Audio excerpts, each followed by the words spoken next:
Hola amigas, nuevamente en otro programa más con el doctor Almeida. Coral Salud presenta las enfermedades adheridas a la Hauge o GES. Doctor, vamos a ver en este programa el cáncer cérvico-uterino, que afecta por sí a varias mujeres en nuestro país y según las estadísticas en el año 2008 afectó a 636 mujeres entre 25 y 64 años de edad. Un tema delicado que, por cierto, queremos tratarlo como prevención para conocer este tema, de qué se trata, los pros, los contras, y como ninguna enfermedad tiene nada favorable, mejor es prevenir de alguna manera y tomar conocimiento. ¿Cómo está, doctor? Muy bien. Un buen día para todos los amigos televidentes. Y como efectivamente tú decías, Lorena, vamos a abordar este tema del cáncer de cuello uterino que afecta a la mujer y que tiene una enorme sensibilidad en el género femenino. Yo quiero partir el programa, Lorena, con un eslogan, un pensamiento que lo leí hace una semana, en donde lo consideré muy bonito y lo quiero expresar para todas las personas que nos siguen en este programa, que de alguna u otra forma nuestro objetivo es transmitir y proporcionar algunos datos con relación a las enfermedades auges que tú manifestabas. Y este pensamiento habla de que la ciencia es un conocimiento o debe ser de conocimiento público.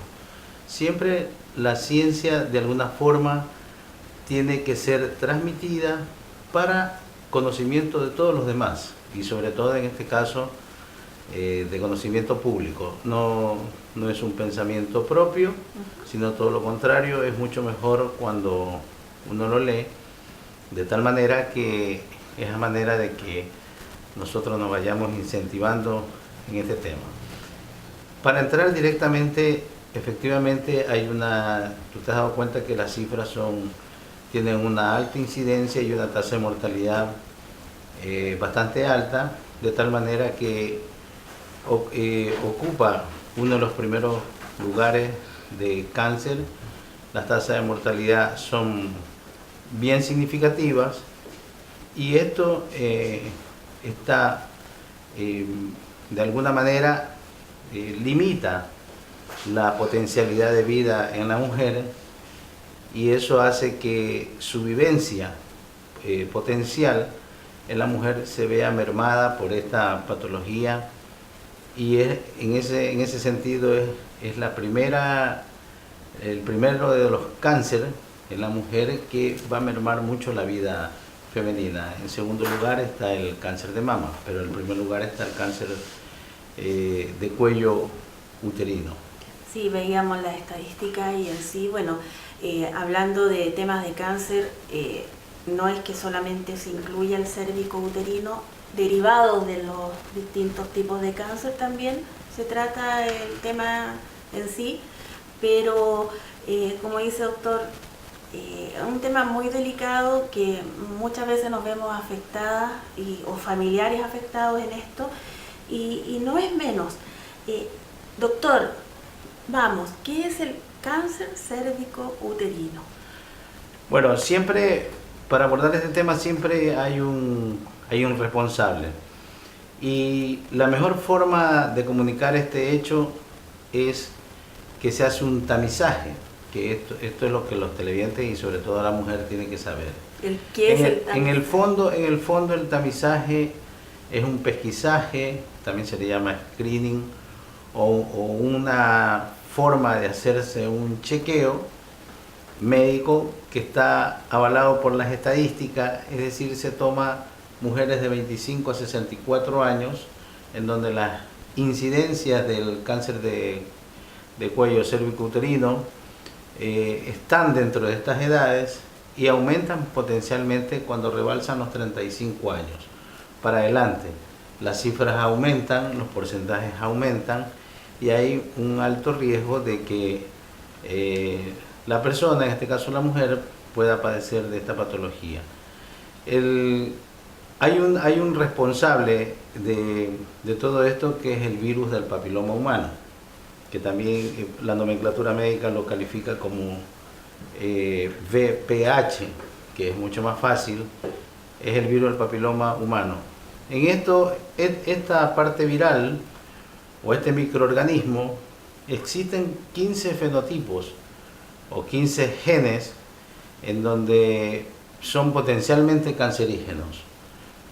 Cuando se realiza la prevención de esto, se utiliza una vacunación que no aborda todos los fenotipos o todos los genes potencialmente que son carcinógenos o que son cancerígenos, sino que la vacunación aborda dos fenotipos, que es el 16 y el 18.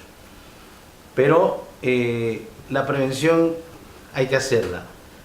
Antes de hablar un poquito de la vacunación, se puede transmitir a través de estos virus, o de este virus propiamente dicho, que es el virus del papiloma humano, y hay ciertos factores de riesgo en donde la mujer tiene que tomar de alguna forma una prevención.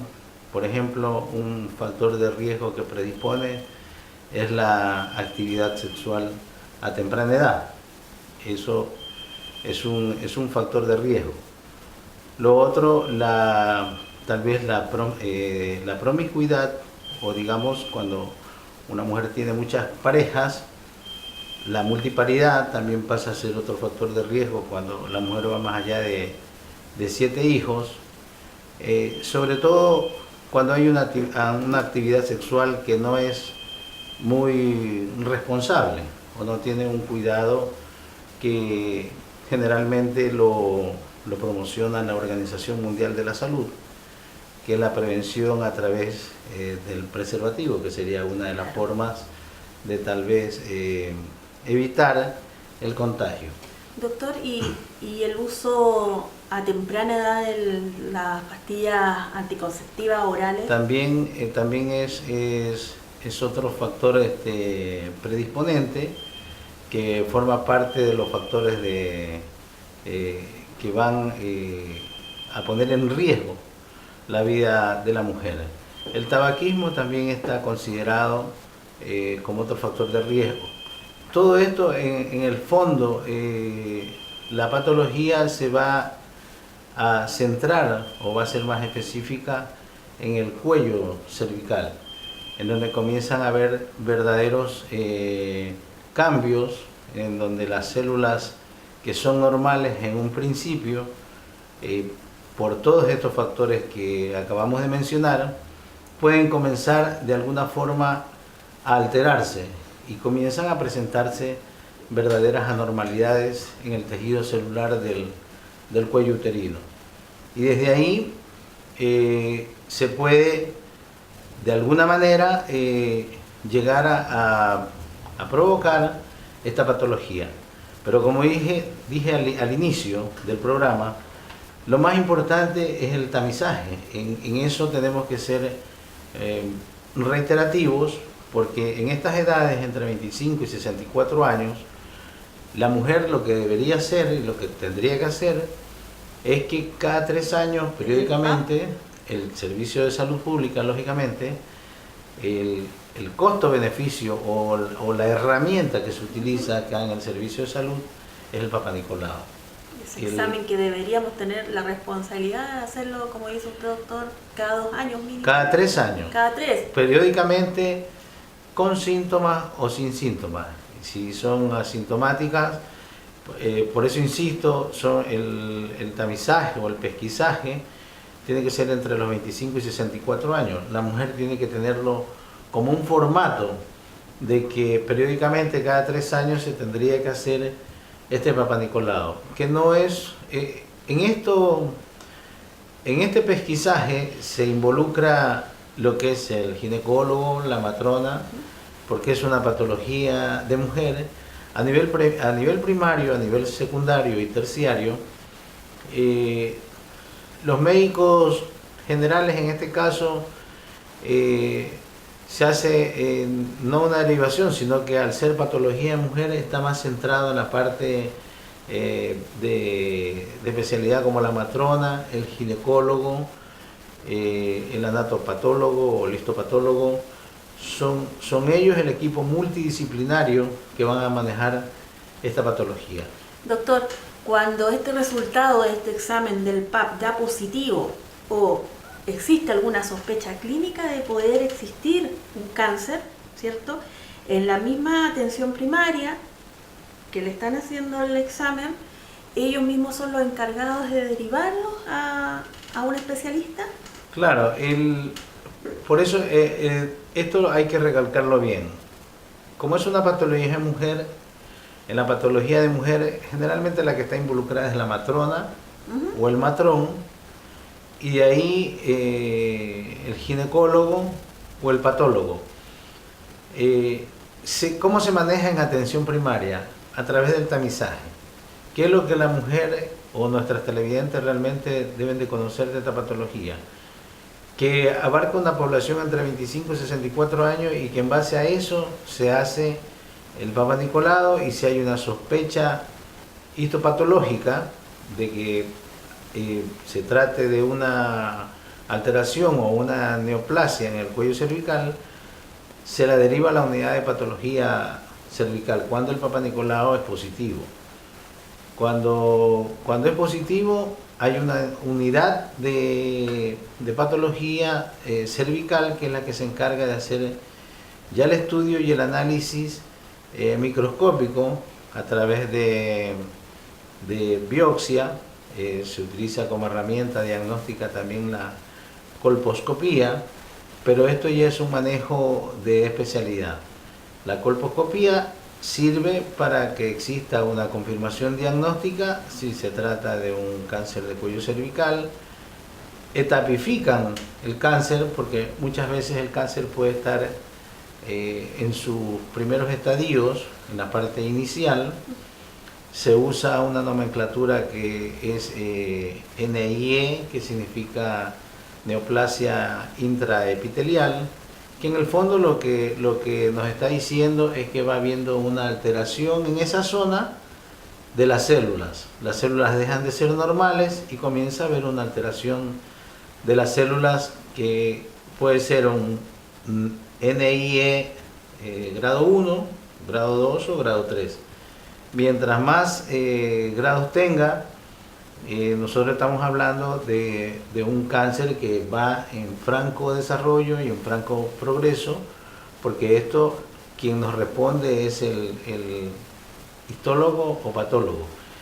Este Papa Nicolau, que es lo que nos interesa en atención primaria cuando lo va haciendo la matrona, que en el fondo, o el matrón, que es un espéculo que se usa como herramienta diagnóstica, y que se toma una muestra del cuello del cervix, del cuello cervical, eso se va a patología, se hace un procedimiento, es muy distinto a la biopsia, es simplemente un muestreo, o se toma una muestra de un exudado de la parte cervical,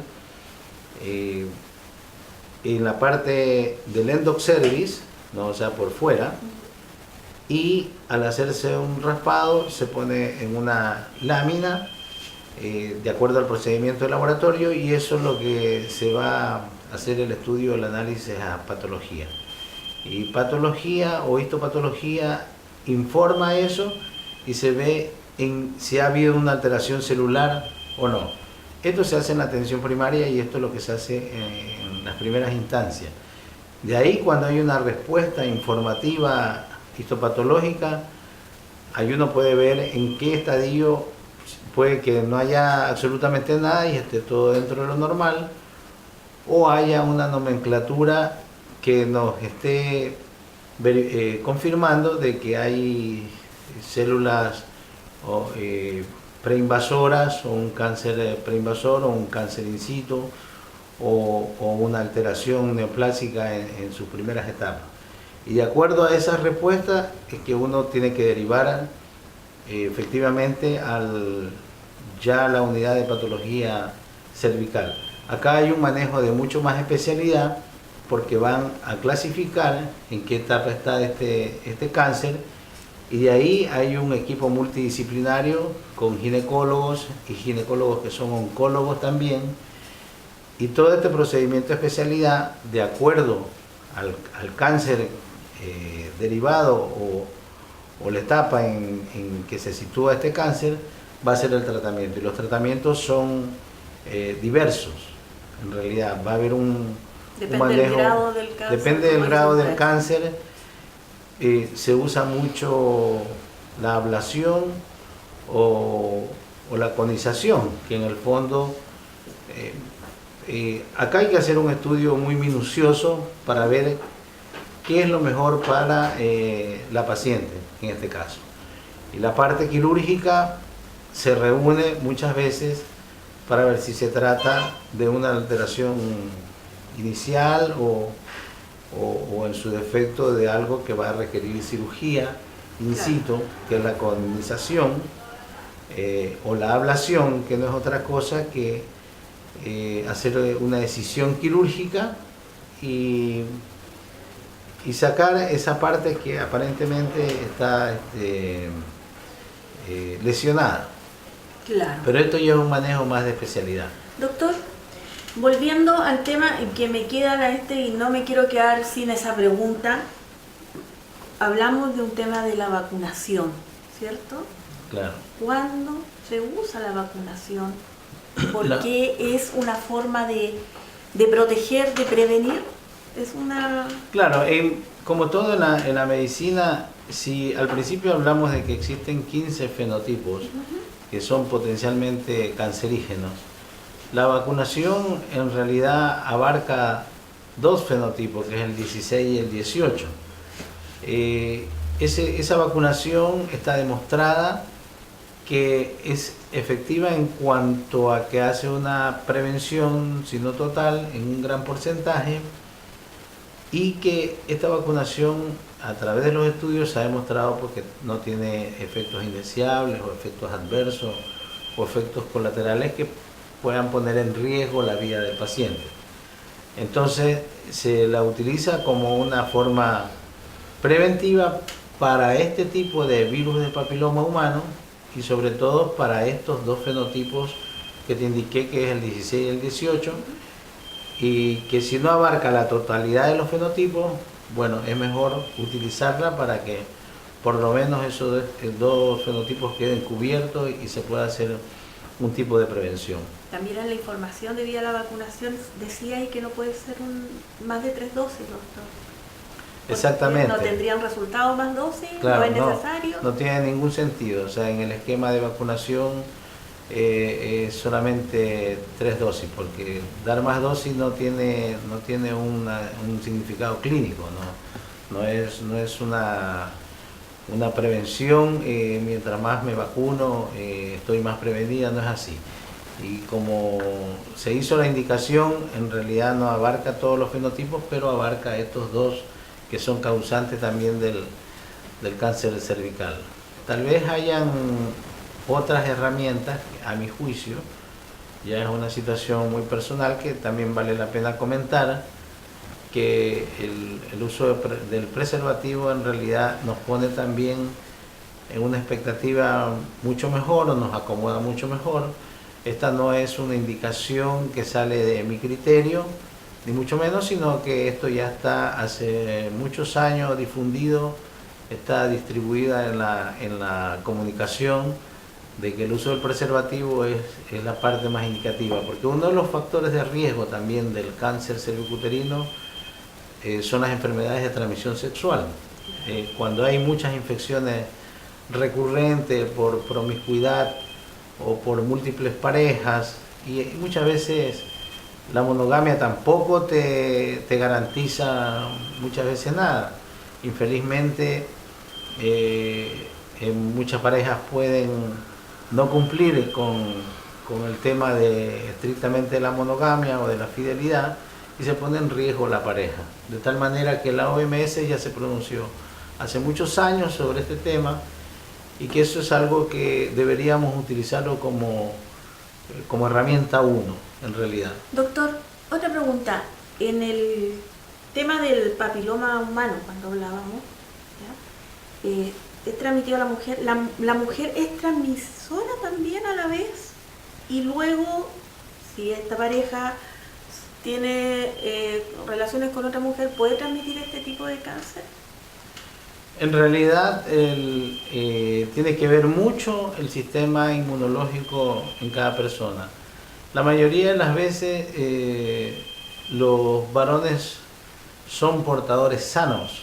Portadores sanos significa que no tienen una sintomatología, que no tienen ninguna afección, ninguna lesión física en las partes genitales, pero que llevan consigo el virus del papiloma y lo pueden transmitir. Y eso transmitido a una mujer, obviamente que si hay un cambio de parejas, va a ser la contaminación se va a desarrollar de la misma manera. Lo ideal sería desde el punto de vista moral una gonogamia estricta. Eso sería como lo ideal, que es lo que para los creyentes o para las doctrinas, ese sería como el factor número uno. O sea, eso sería como se dice, lo que Dios manda. Pero no es lo que se vive. Lo que se vive, si fuese así, ni siquiera estaríamos hablando del tema. Entonces, no es así. La realidad, infelizmente, es de otra manera, y en eso yo lo considero un tema que por un lado es muy importante comentarlo, pero también por otro lado el consejo es muy antiguo. Ya la OMS se pronunció hace muchos años, entonces esa es una opción o la mejor de las opciones que puede tener una pareja. Eso es, está hecha la opción de la prevención en ese sentido. Y de ahí los riesgos son muy altos porque como te indiqué, el varón es portador sano, es asintomático y se puede decir que nadie va a percibir en un momento dado de que puede llegar a contagiar a la pareja de alguna forma. Doctor, ¿es una enfermedad que se hereda? Es hereditaria la patología, hay predisposición, pero te insisto, más que todo en la transmisión viral, ¿no? En los fenotipos que son altamente cancerígenos. Y si hay una inmunidad que no es muy buena, lógicamente que puede, con todos estos factores, la multiparidad es una, la promiscuidad es otra, y la falta de cuidado. Tienes que pensar que el cuello del cérvix es un tejido que si tú lo traspolas a una niña, por decirlo, está ahí intacto, no tocado, pero el múltiple uso y el múltiple no cuidado, lógicamente que esas células comienzan a alterarse, claro. Comienzan a alterarse en una zona que es altamente sensible, en donde hay una llegada con varios factores. Uno no puede de alguna manera ver el futuro sexual de una persona, porque uno no sabe, o digamos no podemos nosotros sacar un perfil o clasificar a cada persona, porque cada una tiene su creencia, su doctrina, y la medicina, en el juramento hipocrático, que es un juramento muy sabio, realmente un médico no tiene que ver credo, religión, creencias, razas, etnias, edades, absolutamente nada. De eso se trata el juramento hipocrático. Por lo tanto, no puedes tener un perfil de una paciente o decirle a una paciente que lleve una vida, claro, que sería lo considerado normal. Entonces, la realidad es otra, porque tú lo acabaste de mencionar al inicio del programa, las tasas de mortalidad son altas. Eso no quiere decir que estemos hablando de una promiscuidad sumamente elevada, solamente que yo te hago la indicación de que al no tener tal vez un cuidado y se juntan los otros factores, lógicamente que puede haber un contagio con este virus. Y este virus, a su vez, es potencialmente cancerígeno. Y al tener esta potencialidad de daño sobre el tejido, lógicamente que en el mejor de los casos se puede desarrollar un cáncer cervicuterino in situ. In situ significa que es en el mismo sitio localizado, que se lo puede resolver a través de una ablación, una excisión o conización, que en el fondo es sacar el cervix, una extirpación que se hace en tanto y en cuanto las lesiones estén como localizadas o focalizadas. Pero cuando el cáncer pasa a tener metástasis, es decir, hay una invasión o un cáncer, uno con una colposcopía, que no es otra cosa que un instrumento médico en donde vas a ver con mucho más claridad el cervix. Hay muchos cáncer que están ya en estadios avanzados y uno va a ver macroscópicamente que se trata de un cáncer probablemente invasor. Se ayuda a uno con la tomografía axial computarizada y con la resonancia magnética, que son equipos de diagnóstico no invasivos, como para ver en qué situación está la vejiga, sobre todo, y los anexos, es decir, los órganos que estén cerca del útero, y uno se puede dar cuenta si hay una metástasis o no. Estos métodos diagnósticos ayudan mucho. Doctor, ¿y los tratamientos que se realizan cuando se presenta estas enfermedades? ¿Existe la radioterapia, quimioterapia? Como todos los cánceres, lo que pasa es que entramos, para dejar puntualizado el tema, hay un manejo ya de especialidad, ¿no? Lo más importante es el tamizaje al principio, que es lo que nos interesa. Claro. Después, cuando hay un cáncer avanzado y se usa la radioterapia o la quimioterapia, realmente es cuando hay un cáncer mucho más avanzado, que es un cáncer ya realmente invasor y con probable metástasis, o sea, diseminación del cáncer a los otros órganos. Es la última etapa. Lógicamente que se usa la radioterapia, la quimioterapia, drogas, cirugía, todo eso. El manejo y la importancia de nuestro tema, ojalá ninguna mujer que haya visto nuestro programa, que esté entre 25 y 64 años, llegue a esa etapa. Eso sería como lo ideal. Claro. Sino que ya con los 25 años, y todo esto está hecho en base a la evidencia y a los estudios.